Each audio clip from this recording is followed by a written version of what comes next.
शेतकऱ्यांसाठी ठळक बातम्या. शेतकऱ्यांसाठी नमो शेतकरी योजनेसंदर्भात राज्य सरकारने अतिशय महत्त्वाचा निर्णय घेतला आहे. सर्व काही बातम्या आपण पाहणार आहोत. त्यापूर्वी चॅनलवरती जर नवीन आलेला असाल तर आत्ताच खाली दिलेल्या सबस्क्राईब बटनला क्लिक करून या चॅनलला नक्की सबस्क्राईब करा. मोठी बातमी. अखेर नमो शेतकरी महासन्मानच्या 6व्या हप्त्यापोटी 1642 कोटी रुपये निधीला मान्यता. लवकरच हप्ता होणार खात्यावरती जमा. सध्या जर पाहायला गेलं तर आता शेतकऱ्यांना दिलासा मिळणार आहे. तसेच हप्ता किती वाजता जमा होणार आहे सविस्तर अपडेट आपण पुढे पाहणार आहोत. व्हिडिओला शेवटपर्यंत पहा. राशनच्या KYC साठी 31 मार्चची डेडलाईन. KYC न करणाऱ्या लाभार्थ्यांचा धान्यांचा लाभ होणार बंद. सध्या जर पाहायला गेलं तर आता राशनच्या लाभासाठी लाभार्थ्यांना KYC करण्याचे आवाहन केले जात आहे. 31 मार्चची डेडलाईन. शेतकऱ्यांसाठी मोठी बातमी. अखेर खरीप पीक विमा वितरण सुरू. सध्या जर पाहायला गेलं तर आता राज्य सरकारचा शेतकऱ्यांसाठी अतिशय महत्त्वाचा निर्णय झालेला असून आता थेट शेतकऱ्यांच्या बँक खात्यावरती पीक विम्याची रक्कम ही जमा होण्यास सुरुवात झाली आहे. खरीप हंगाम 2024 या हंगामाचा आता पीक विमा शेतकऱ्यांच्या बँक खात्यावरती जमा होणार असल्यामुळे आता राज्यातील शेतकऱ्यांना मोठा दिलासा मिळणार आहे. त्याचबरोबर पीक विम्यासाठी पात्र असलेल्या जिल्ह्यांची नावे देखील मी पुढे सांगणार आहे. त्याकरिता फक्त या व्हिडिओला शेवटपर्यंत पहा. 22 जिल्हे आता यासाठी पात्र असणार आहे. महत्त्वाची बातमी. अवकाळी पावसाचे सावट कायम. राज्यातील काही भागामध्ये पुढील 5 दिवस पावसाचा अंदाज. सध्या जर पाहायला गेलं तर आता राज्यामध्ये अवकाळी पावसाचे सावट कायम असून आता राज्यामध्ये पुढील 5 दिवस पावसाचा अंदाज हवामान खात्याने दिला. उद्धव ठाकरेंची सरकारवर शेतकरी कर्जमाफी. लाडकी बहीण योजनेवरून जोरदार टीका. सध्या जर विचार केला तर आता राज्य सरकारवर उद्धव ठाकरे यांनी जोरदार टीका केली असल्याचे सध्या पाहायला मिळत आहे. हरभरा खरेदी 1 एप्रिलपासून शेतकऱ्यांच्या नोंदणीला सुरुवात. सध्या जर पाहायला गेलं तर हमीभावाने खरेदी होणार. कांदा दरासंदर्भातील बातमी. बाजार समिती पुणे या ठिकाणी कांद्याची 11,881 क्विंटलची आवक झाली होती. तर या ठिकाणी कांद्याला 1300 रुपये सरासरी दर. 57,000 शेतकऱ्यांसाठी 79 कोटी रुपयांचा निधी मंजूर. शेतकऱ्यांना दिलासा. सध्या जर पाहायला गेलं तर आता पीक विम्यासाठी तसेच नुकसान भरपाईसाठी पात्र असलेल्या जिल्ह्यांची यादी जाहीर झाली आहे. यामध्ये आता अकोला जिल्ह्याचा समावेश पाहायला मिळत आहे. तुमच्या देखील जिल्ह्यासंदर्भातील अपडेट आपण पुढे पाहणार आहोत. त्याकरिता फक्त व्हिडिओला शेवटपर्यंत पहा. सद्यस्थितीला आता अकोला जिल्ह्यातील 57,000 शेतकऱ्यांकरिता 79 कोटी रुपयांचा निधी मंजूर करण्यामध्ये आला आहे. प्रतिथेंब अधिक पीक योजनेमधून सूक्ष्म सिंचनासाठी 152 कोटींचा निधी. शासनाने काढला आदेश. शेतकऱ्यांना दिलासा. शेतकऱ्यांना सिबिल स्कोअरमुळे पीक कर्ज नाकारता येणार नाही. अर्थमंत्री सीतारामन यांच्या बँकांना सूचना. राज्यातील शेतकऱ्यांना 53,727 कोटी रुपयांची भरपाई. सध्या जर विचार केला तर आता राज्यातील शेतकऱ्यांना पीक विमा तसेच नुकसान भरपाई या अंतर्गत तब्बल 53,727 कोटी रुपयांची भरपाई देण्यामध्ये आली असल्याचे सध्या वृत्त समोर येत आहे.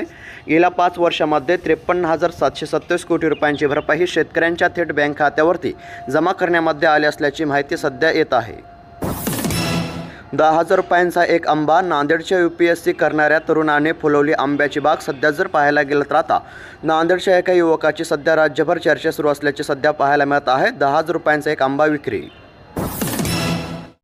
शेतकऱ्यांसाठी मोठी बातमी. अतिवृष्टीमुळे नुकसान. 42,000 शेतकऱ्यांना 5,568 कोटींची मदत मिळणार. सध्या जर पाहायला गेलं तर आता बुलढाणा जिल्ह्यातील शेतकऱ्यांसाठी अतिशय महत्त्वाची आणि आनंदाची बातमी समोर येत आहे. तुमच्या देखील जिल्ह्यासंदर्भातील पीक विम्याची आणि नुकसान भरपाईची बातमी आपण पुढे पाहणार आहोत. त्याकरिता फक्त व्हिडिओला शेवटपर्यंत पहा. सद्यस्थितीला आता बुलढाणा जिल्ह्यातील 42,000 शेतकऱ्यांकरिता 5,568 कोटी रुपयांची रक्कम ही राज्य सरकारने मंजूर केली असून आता बुलढाणा जिल्ह्यातील शेतकऱ्यांच्या बँक खात्यावरती ह्या निधीचे वाटप करण्यामध्ये येणार आहे. देशामध्ये कापूस उत्पादन 60 लाख गाठींची तूट. डॉक्टर YG प्रसाद. सुधारित बियाणांसह व्यापक उपायांची गरज. सध्या जर पाहायला गेलं तर आता देशामध्ये कापूस उत्पादनामध्ये 60 लाख गाठींची तूट झाली असल्याचे वृत्त. KYC असेल तरच मिळणार पीक विम्याचा लाभ. सध्या जर पाहायला गेलं तर शेतकऱ्यांसाठी अतिशय महत्त्वाची बातमी समोर येत आहे. सध्या जर विचार केला तर आता राज्यातील शेतकऱ्यांच्या बँक खात्यावरती खरीप हंगाम 2024चा पीक विमा हा जमा होण्यास सुरुवात झाला असला तरी अनेक शेतकरी पीक विम्यापासून वंचित राहत असल्याचे चित्र आहे। त्यामुळे सध्या शेतकऱ्यांना केवायसी करण्याचे देखील आव्हान केले जात आहे, कारण की केवायसी केली तर पात्र शेतकऱ्यांच्या बँक खात्यावरती पीक विमा तसेच नुकसान भरपाईची रक्कम ही जमा करण्यामध्ये येणार असल्यामुळे सध्या राज्यातील पात्र असणाऱ्या शेतकऱ्यांना केवायसी करण्याचे आव्हान केले जात आहे, जेणेकरून पीक विमा तसेच नुकसान भरपाईचा लाभ हा मिळेल।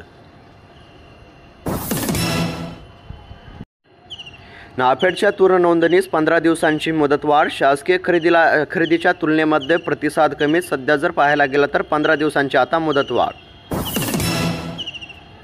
पीक विम्यासाठी नवी योजना आणणार। कृषी मंत्री माणिकराव कोकाटे यांची विधानसभेमध्ये घोषणा। सध्या जर पाहायला गेलं तर 1 रुपयामध्ये पीक विमा योजनेऐवजी सुटसुटीत नवीन पीक विमा योजना आणली जाईल, अशी घोषणा राज्याचे कृषी मंत्री माणिकराव कोकाटे यांनी केली असल्याचे सध्या पाहायला मिळत आहे। आता नवी योजना आणण्यामध्ये येणार।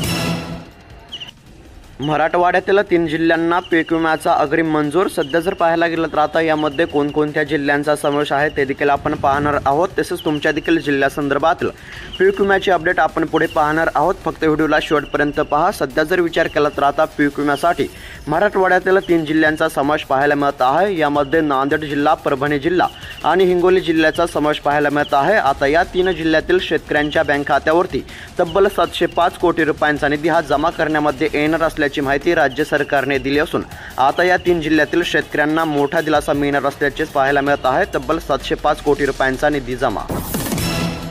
शाश्वत शेतीमध्ये एआयच्या वापरातून संशोधनाला चालणार। डॉक्टर गडाख यांची माहिती। भारतीय मानक ब्युरो आणि राजाराम बापू पाटील तंत्रज्ञान संस्थेमध्ये झाला करार। सध्या जर विचार केला तर आता शाश्वत शेतीमध्ये एआयच्या वापरामधून संशोधनाला चालना देण्यामध्ये येणार असल्याची माहिती समोर येत आहे।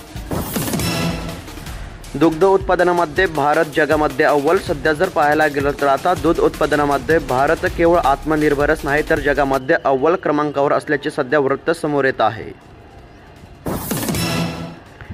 राज्याच्या अर्थसंकल्पीय अधिवेशनाचे सूप वाजले। 30 जूनपासून पावसाळी अधिवेशनाची होणार सुरुवात। विविध वाद्यांच्या मुद्द्यांनी गाजले आहे अधिवेशन। सध्या पाहायला गेलं तर आता 30 जूनपासून पावसाळी अधिवेशन सुरू। राशनच्या केवायसीसाठी 31 मार्चची डेडलाईन। केवायसी न करणाऱ्या लाभार्थ्यांच्या धान्यांचा लाभ होणार बंद। सध्या पाहायला गेलं तर आता राज्यातील राशनच्या लाभार्थ्यांना वारंवार केवायसी करण्याचे आवाहन केले जात आहे। केवायसी केली तरच आता नागरिकांना राशनचा लाभ मिळणार असल्यामुळे आता केवायसी करण्याचे वारंवार आवाहन करण्यामध्ये येत आहे। 31 मार्चची डेडलाईन। फक्त मुद्दल भरा आणि नवीन कर्ज घ्या। नियमित कर्ज फेडणाऱ्या शेतकऱ्यांसाठी 0% व्याज योजनेची सवलत। सध्या पाहायला गेलं तर आता फक्त मुद्दल भरून नवीन कर्ज घेण्यामध्ये येणार असल्यामुळे सध्या शेतकऱ्यांना आव्हान देखील करण्यामध्ये येत आहे। नियमित कर्ज फेडणाऱ्या शेतकऱ्यांसाठी 0% व्याज योजनेची सवलत आहे। धानाला 20,000 रुपये अनुदान। सौर कृषी पंपासाठी 10 HP पर्यंत मान्यता। मुख्यमंत्री देवेंद्र फडणवीस यांची घोषणा। सध्या पाहायला गेलं तर आता धान उत्पादक शेतकऱ्यांसाठी अतिशय महत्त्वाची आणि आनंदाची बातमी समोर येत आहे। गतवर्षीप्रमाणे यावर्षी देखील आता राज्यातील धान उत्पादक शेतकऱ्यांना प्रति हेक्टरी 20,000 रुपयांचे अनुदान देण्यामध्ये येणार असल्याची घोषणा राज्य सरकारने केली असल्यामुळे आता राज्यातील धान उत्पादक शेतकऱ्यांना मोठा दिलासा मिळणार आहे। त्याचबरोबर सौर कृषी पंपांसाठी 10 HP पर्यंत मान्यता देखील राज्य सरकारने दिली असल्यामुळे याचा देखील आता राज्यातील शेतकऱ्यांना मोठ्या प्रमाणावरती फायदा होणार असल्याचे सध्या पाहायला मिळत आहे। उन्हाच्या कडाक्याने महाराष्ट्र होरपळला। सध्या जर पाहायला गेलं तर गेल्या काही दिवसांमध्ये राज्यामध्ये उन्हाचा पारा हा वाढत असल्याचे सध्या पाहायला मिळत आहे। एप्रिल आणि मे महिन्यातील ऊन आता मार्च महिन्यातच जाणवू लागले असल्यामुळे या दरम्यान उन्हामुळे अंगाची लाहीलाही होत असल्याचे सध्या पाहायला मिळत आहे। त्याचबरोबर आता तापमानामध्ये काहीशी वाढ होण्याचा देखील अंदाज राज्यातील हवामान तज्ज्ञांनी वर्तवला असल्याचे सध्या सांगण्यात येत आहे। कृषी निविष्ठांवरील GST रद्द होणार। अर्थमंत्री निर्मला सीतारामन यांनी दिले संकेत। असे झाल्यास शेतकऱ्यांना मिळणार दिलासा। सध्या जर विचार केला तर कृषी निविष्ठांवरील GST रद्द झाले तर आता शेतकऱ्यांना मोठा दिलासा मिळण्याची शक्यता आहे। पीक कर्जाच्या रकमेमध्ये 10,000 रुपयांची वाढ। जिल्हा बँकेच्या संचालक मंडळाच्या बैठकीमध्ये निर्णय। सध्या जर पाहायला गेलं तर अहिल्यानगर जिल्हा मध्यवर्ती सहकारी बँकेने 2025च्या खरीप व रब्बी हंगामातील बाजरी व ज्वारी पिकाच्या कर्ज रकमेमध्ये 10,000 रुपयांची वाढ केली आहे। संचालक मंडळाच्या बैठकीमध्ये याबाबत निर्णय घेण्यामध्ये आले असल्याची माहिती सध्या समोर आली। राज्यातील शेतकऱ्यांना मोठा दिलासा। कर्जासाठी जिल्हाधिकाऱ्यांच्या परवानगीची आता गरज नाही। सध्या जर पाहायला गेलं तर आता राज्य सरकारचा महत्त्वाचा निर्णय झाला असून आता कर्जासाठी जिल्हाधिकारी यांच्या परवानगीची गरज नाही।